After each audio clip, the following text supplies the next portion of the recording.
ప్రదీప్ గారు yes ma'am. మీరు చెన్నై నుంచి ఓజీ మూవీ చూడడానికి వచ్చారు కదా, థ్రిల్ Yes, ఎట్లుంది? yes, yeah. ఆ థ్రిల్ చూసారు కదా, ఎట్లా అనిపించింది మీకు? How do you feel? The vibe was extraordinary, ma'am. Like, what a craze he has. Like, ah, PK fans, yes. Yeah.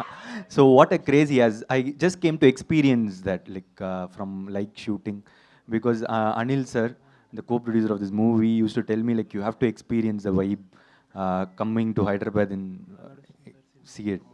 So I just came for the sake of it, and it was extraordinary. Yeah. Okay, Ravi గారు actually ఇప్పుడు కొన్ని సినిమాలకి చెన్నైలో theatres ఇవ్వట్లేదు తెలుగు సినిమాలకి అనేది ఉంది. But ఇక్కడ చూస్తే మనకి ఏ మూవీ అయినా కూడా థియేటర్స్ ఓపెన్గానే ఇస్తారు. ఆ స్టార్కున్న ఫ్యాన్ ఫాలోయింగ్ కావచ్చు, దేని ఒక దాన్ని బేస్ చేసుకుని. దీనికి ఏం చెప్తారు? కొంతమంది అక్కడ మనకి మన మూవీస్కి థియేటర్స్ రావట్లేదు అనేది ఒక నెగిటివ్ టాక్ కూడా ఉంది. ఎందుకంటే దివాళీకి మనకి ఇక్కడ చాలా మూవీస్ వస్తున్నాయి. సో దాని గురించి అలా ఏమి ఉండదండి. ఇప్పుడు Diwali is the biggest festival in Tamil Nadu. Okay, అక్కడ కంపారిటివ్గా మనకన్నా థియేటర్స్ నెంబర్ తక్కువ.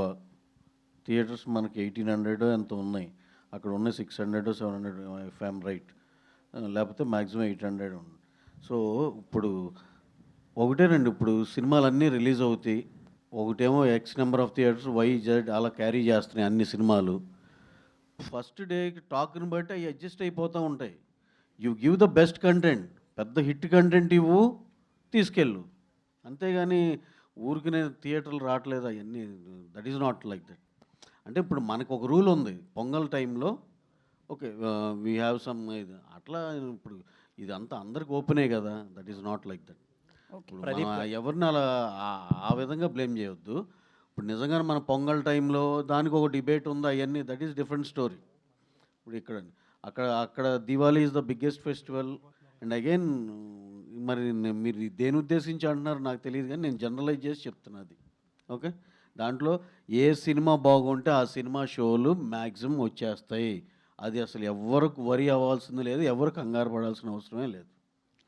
ఈ సినిమా గురించి కూడా చెప్పాలి కాబట్టి నేను చెప్తున్నా. ఇప్పుడు ఎక్స్ట్రాడినరీ సినిమా అండి, బ్రహ్మాండంగా ఉంది, బ్లాక్ బస్టర్ సినిమా.